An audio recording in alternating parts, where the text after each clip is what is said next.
welcome to Book World: The Great Escape. I'm author CJ Peterson, and my co-host over here is author Michael Scott Clifton. Today we're going to be talking about chapter and paragraph length. But before we get there, Mike, how was your weekend?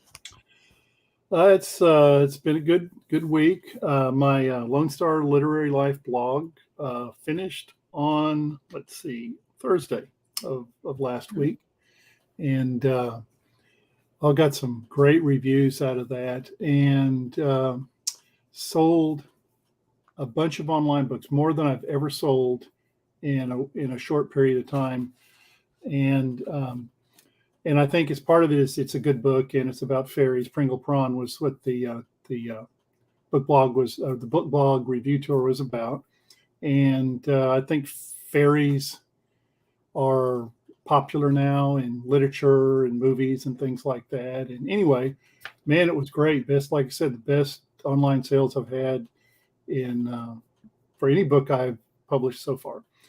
And so awesome. I was extremely happy, very, very happy. And other than that, seeing our grandson in Longview and just normal things. It's been a great week. How about you? Awesome. Well, we're still trying to get our feet wet here in OKC. We're in the ending stages of closing on a house, so super excited about that. More excited to get out of the current Airbnb that we're in. Long story. For those who know me, know the story already. But tonight, I'm super excited. I'm going to be talking to Rob and Joan Carter on Meet the Author podcast tonight at 6 p.m. Central Time. You can live stream it.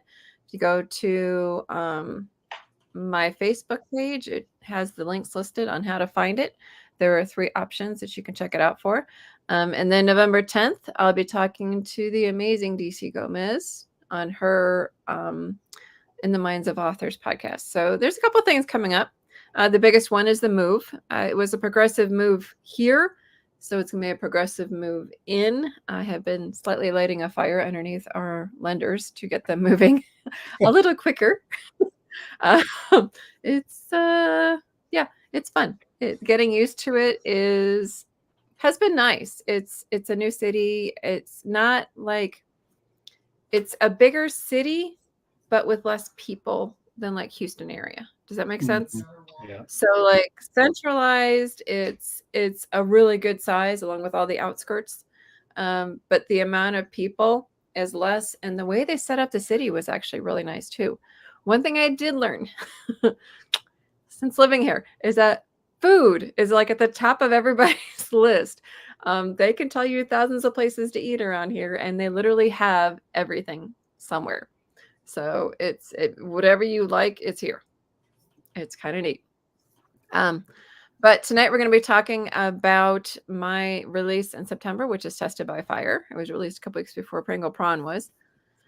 So I'm pretty excited about that. And we'll be talking to Rob and Joan, 2 of my favorite people to talk to on Meet the Author podcast. So super excited. So today we're going to be talking about chapter and paragraph length. Why is that important, Mike? Depends on the genre. It depends on the author and the author's style of writing. And it also depends on the tastes of the reader in terms of their stamina, if for want of a better word, when they're reading.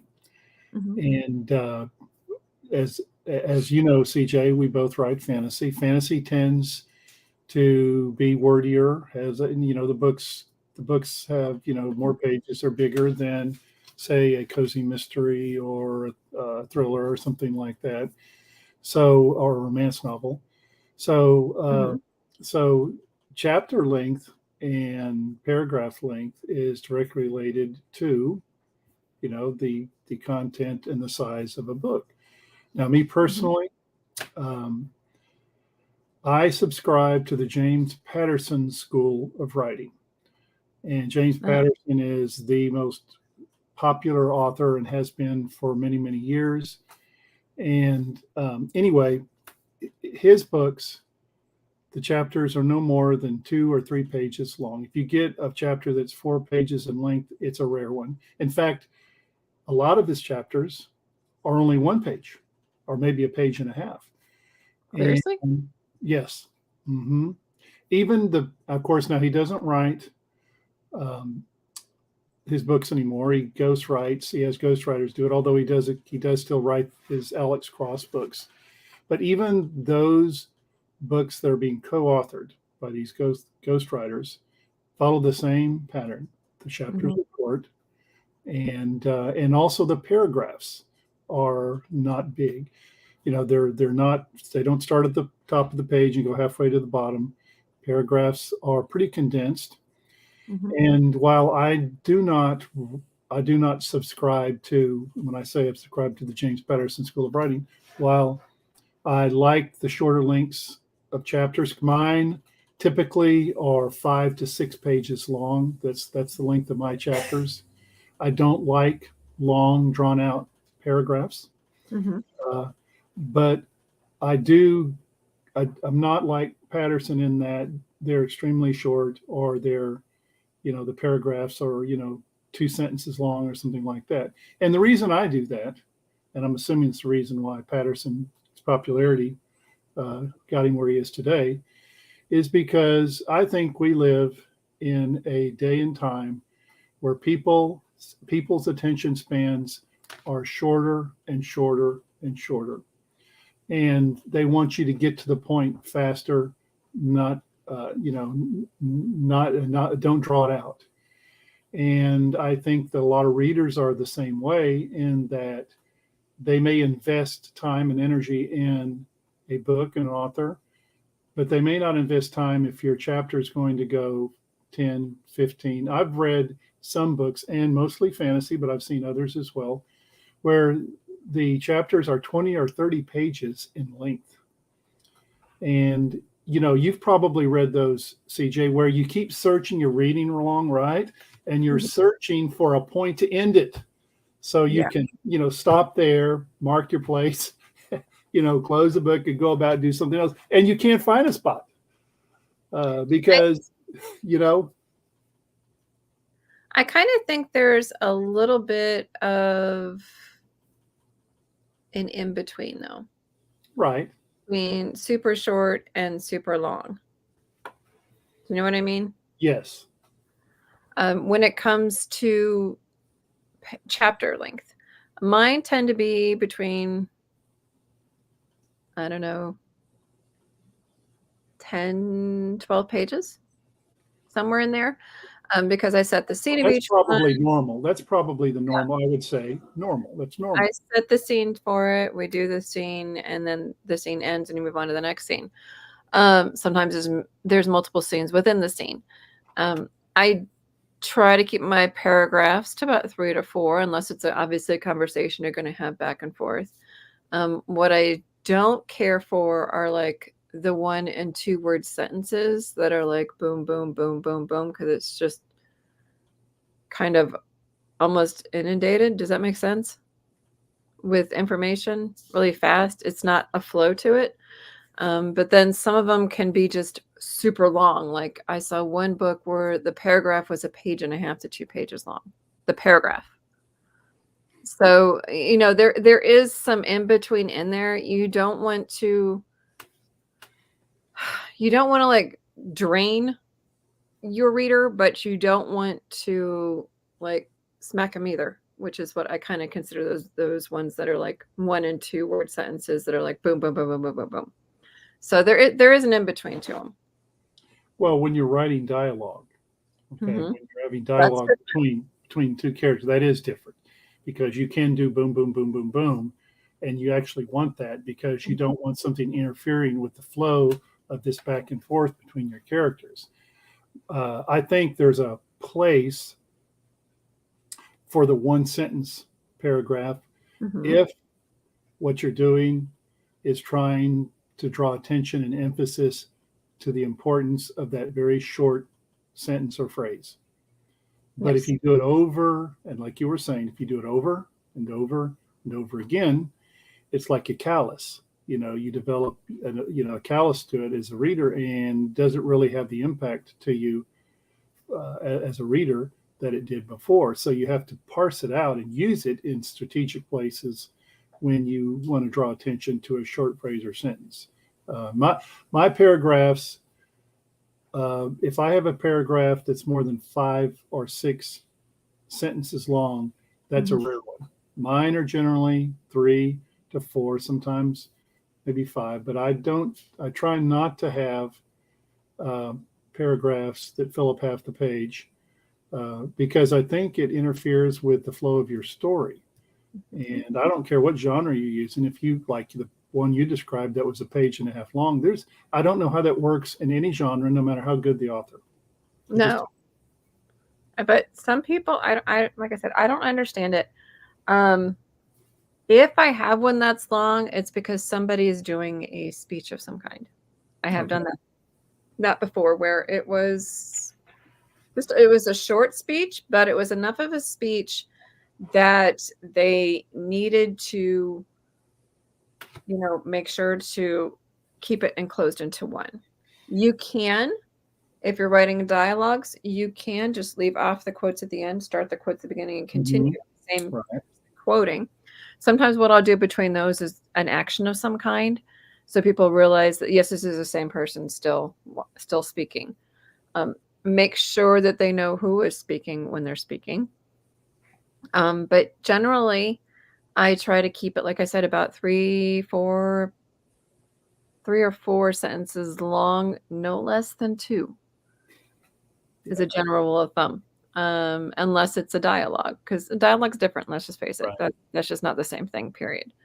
And when you're doing dialogues, especially between two people, you don't need to say she said, he said, she said, he should, over and over again. You know who is talking. Sometimes you can put like a an action so they can stay with that person. Like if you've done like 3 or 4 of them, you can go, so and so brushed the hair out of her face as she said, or he nervously chuckled after he said, whatever it is, so that they can kind of stay with the flow of figuring out who's talking. Because sometimes, even as authors, we get lost in that. Exactly. Right.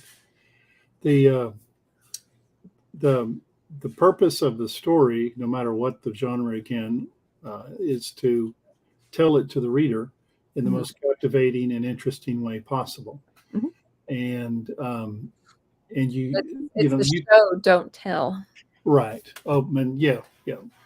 And when you're in, with fantasy, as we write, you tend to do more descriptive um, phrasing and paragraphs because you're having to describe and create a world that the reader can envision in their mind, one that's different than the one we live in, that goes by different rules.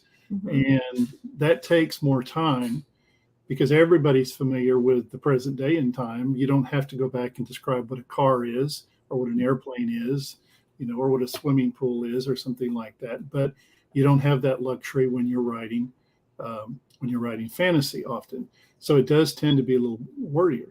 Now, again, I think that whatever moves the story along for the author in a way that keeps the Keep the reader interested, and doesn't have any what do you call them, road bumps in the way, because you veer off in some weird way and they figure what happened here, but I do think that paragraph length is important. That's why we're Mhm. talking about it now.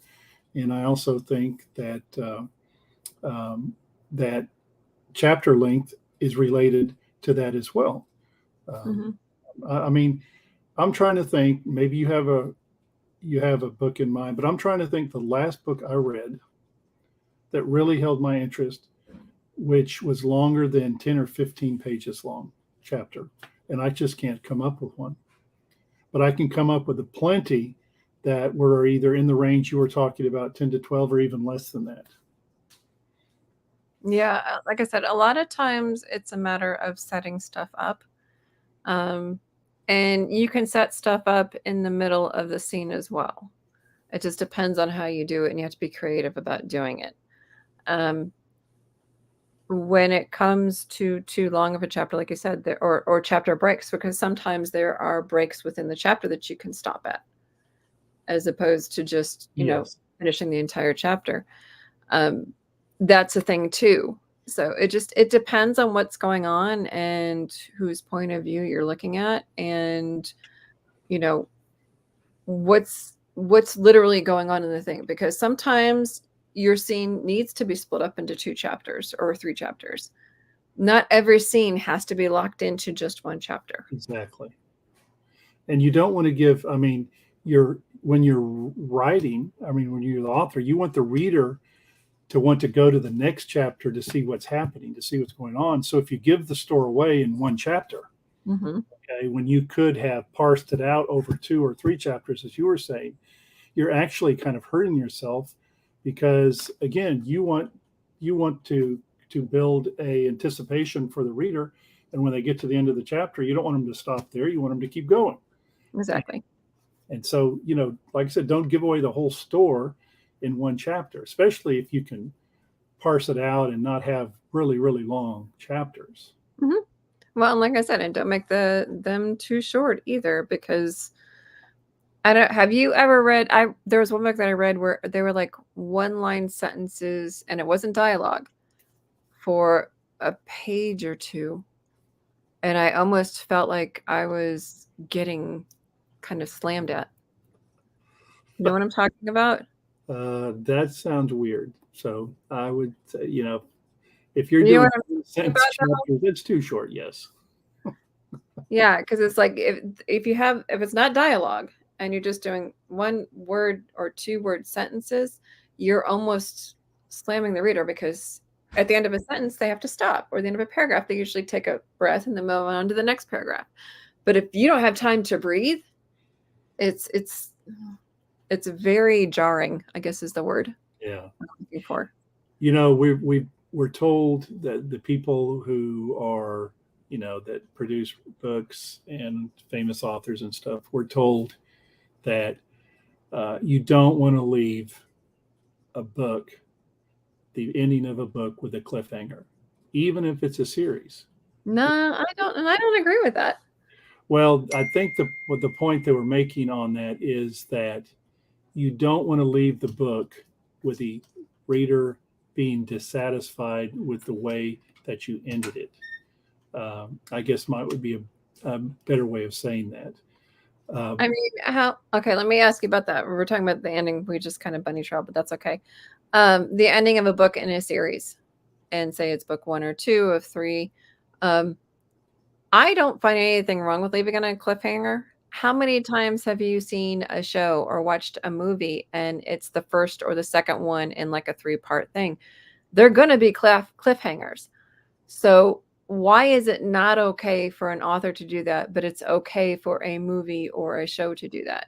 Even at the end of a season, that's even dirtier, because you have to wait, that much longer. But why is that different? I think part of it is that uh, oftentimes when people start out writing a book, maybe they have in mind that they want a series, maybe they don't.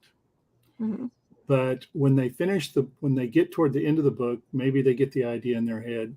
We're talking about authors now, that, I think I have more to say here. Mm-hmm. So Meg, stretch this out to another book, 2 or 3, and have a series out of it. But you haven't written the other 2 or 3 books yet. And so you leave the book in a cliffhanger when you haven't, in fact, finished the story. And you may not, Mm-hmm. it may take you a year or 2 years or even longer to finish the series. And the other thing is, with books that you did not, this is my theory, PJ, I don't know how valid it is. I think that it may also have to do with the fact that, again, if you're writing a standalone book, okay, you don't need to leave, you definitely 100% don't need a cliffhanger. You need to complete the story. Yeah, in a standalone, but in a series, you don't necessarily have to. I have Now, see, but you're feelings talking about that. about Pros and cons. if I'm talking about myself, though, I don't leave books for 2 and 3 years before the next one comes Right. out. I learned a long time ago to write the entire series and put them out like 2 or 3 months in between. so that your reader does not get mad at you. But my readers are aware of that, and they know, okay, I just need to hold on for a few months, or they just wait till they all come out and then they read them because they know they're going to be, cliffhangers at the end. But to me, I don't see anything wrong with it if you're putting out consistent books. If you're one of those authors, though, that takes 2 and 3 years to write a book and you haven't written it, then I agree. No, it should not be a cliffhanger because that's not fair to your reader. I think intuitively, most people would agree with you on that. But I've been told too many times by people who are in the business that it makes readers angry. And Yeah, if they don't know it's coming. Yeah. But like I said, my readers are aware that they're coming, and they know that I write the series all at once. Right. So they know that, okay, I don't have to wait too long. I don't like how she ended it, but I don't have to wait too long for it. I think in a situation like that, that again, I would say that in terms of, because you want them to want to read the next book. Mhm. But the point I was trying to make was that with your writing, going back to what we were saying originally, when you're writing chapters and paragraphs that populate the chapters, Mhm. it doesn't matter what your genre. You want them to want to turn the page to the next chapter. So if Exactly. you exhaust them with a 15 to 20 or longer chapter, no matter how interesting it may be, okay, it's going to be tough to have them turn the page to go to the next chapter because you've spent so much ammunition in the chapter prior to the next one. And I think that makes sense on a lot of different levels.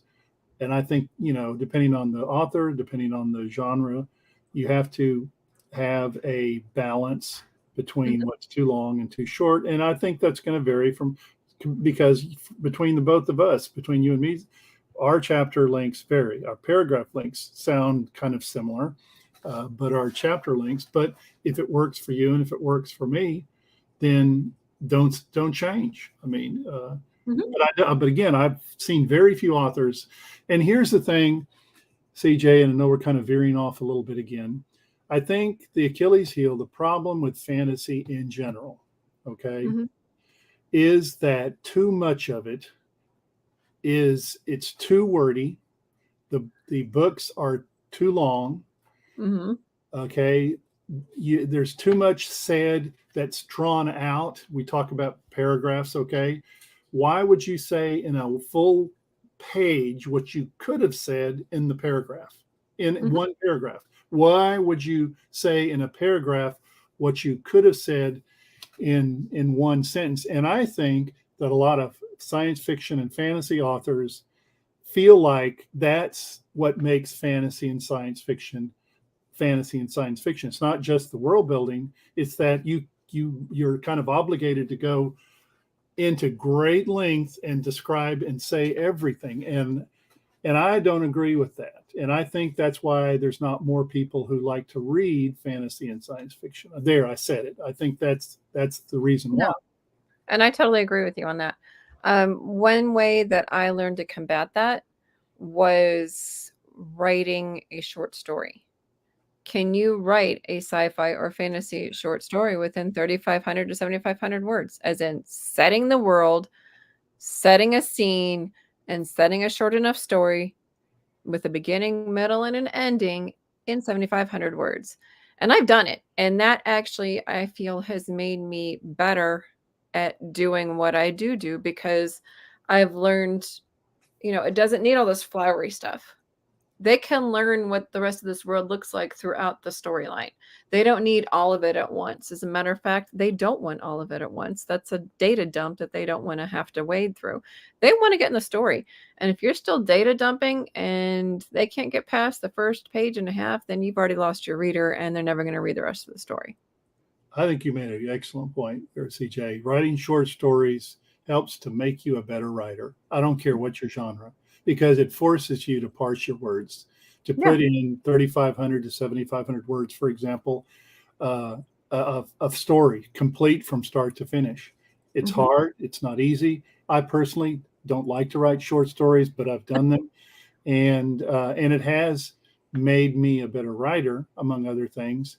and I think that I think that's a great way, like you were saying, to practice, parsing what you say into fewer words with more punch. Mhm. Yeah, and the less you put focus on the scenery, and the more you put on the person and what's going on around them, that's more of the show don't tell that Mhm. people are told. Do show don't tell. In other words, put the reader in the scene. If you have to describe everything all at once for that reader to understand the scene, then your scene needs to be changed. You're overwhelming the reader, and if Mhm. you're trying to get the character of your the personality of your character established, it's getting lost in all the words, the scene description. So yeah, I agree with that as well. So we've got about 4 minutes left. Is there anything you'd like to add? Like I said, I was kind of preaching a little bit, but I've read thousands and thousands of books in my lifetime, and Mhm. I've read books across all genres, Mhm. and I've enjoyed many of them. Mhm. And if I've learned anything as a reader, okay, not necessarily as an author, although the product's the same, Mhm. it's that you have to write in an interesting and compelling way. And a lot of times authors get in way of their success because they're like, and I'm using fantasy and science fiction again. Why why does it have to be a fantasy? To be fantasy, it has to have a word count of 200 to 300,000 words. Yeah, Uh, you're gonna lose your reader.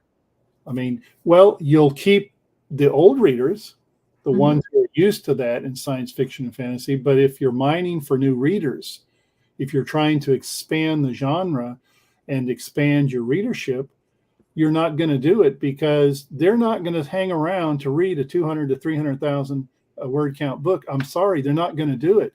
Mhm. Oh, I mean, a rare one might, but most aren't. Yeah, in the CDD society, you need to say more with less. Plain and Yes. simple. Mhm. Yes. I mean, But when we talk, CJ, when you have a conversation, have you ever listened to someone who just went on and on and on and on, and at the end you didn't know exactly what they said? yeah, it's like you're looking, well, you're really cute, kid, but I have no idea what you said. And if And you did, I think you said it in the very beginning, and the rest was fluff. So, right. So why would you write that way? mhm. Anyway, Well, enough. anyway, so think about it. Nothing is superly wrong. Nothing is superly right. They're just a few tips and tricks regarding your chapter and paragraph length. Next week, we're going to be talking about point of view. It is important. And if done right, it can be done a myriad of different ways. And we'll talk more about that next week when you find out what that means. At 1 o'clock, same place you found us. I know that Facebook is having a few issues connecting with StreamYard. So it took me a little bit to find it myself. But hopefully we'll be able to get that out to you guys soon today. And hopefully they'll get it sorted by next week. So in the meantime, have a great time. Make sure to find a book to